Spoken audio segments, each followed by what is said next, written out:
Deja vu అనే పదాన్ని మొట్టమొదటిసారి ఫ్రెంచ్ ఫిలాసఫర్ ఎమిలీ బోరియాక్ 1876లో తను రాసిన ఒక వ్యాసంలో ఉపయోగించాడు.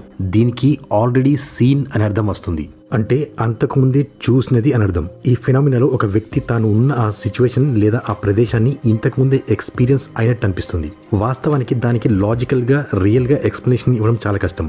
మీరు కూడా మీ జీవితంలో ఎప్పుడో ఒకసారి డేజావును ఎక్స్పీరియన్స్ అయి ఉంటారు. ఒకవేళ ఎక్స్పీరియన్స్ అయి ఉంటే కమెంట్స్ బాక్స్లో మీ అభిప్రాయం తెలియజేయండి. ఏన్షియంట్ ఫిలాసఫీ మరియు స్పిరిచువాలిటీలో కూడా డేజావు అనే కాన్సెప్ట్ ఇండైరెక్ట్గా కనిపిస్తుంది. ప్లాటో రాసిన థియరీ ఆఫ్ రీకలెక్షన్ సిద్ధాంతం ప్రకారం మన ఆత్మలు అంతర్గతంగా ఉండి ప్రతి కొత్త విషయం పాత జ్ఞాపకాన్ని ట్రిగ్గర్ చేస్తూ ఉంటుంది. 19వ శతాబ్దం చివరి నాటికి ఈ పదం మెయిన్ స్ట్రీమ్ సైంటిఫిక్ డిస్కషన్లో కూడా కనిపించడం ప్రారంభించింది. ఈ పరిస్థితిపై శాస్త్రీయ అధ్యయనం జరిగినప్పుడు ఇది అనేక పాసిబిలిటీస్తో కనెక్ట్ చేసి చూశారు. సిగ్మండ్ ఫ్రాయిడ్ మరియు కార్ల్ జంగ్ వంటి మానసిక విశ్లేషకులు దీని సబ్ కాన్షియస్ మెమరీ, రిప్రెస్డ్ థాట్స్తో లింక్ చేసి చూశారు. అయితే మోడర్న్ న్యూరో సైన్స్ దీన్ని టెంపరీ మెమరీతో ముడిపెడతారు. కొంతమంది దీన్ని టైమ్ లూప్ లేదా టెంపోరల్ డిస్టార్షన్ ఫలితంగా అవుతుందని నమ్ముతారు.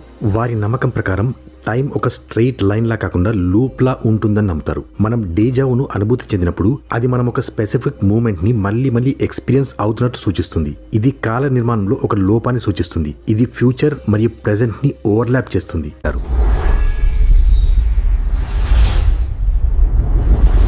గ్లోబల్ చాట్స్ తెలుగు ప్రేక్షకులకి స్వాగతం.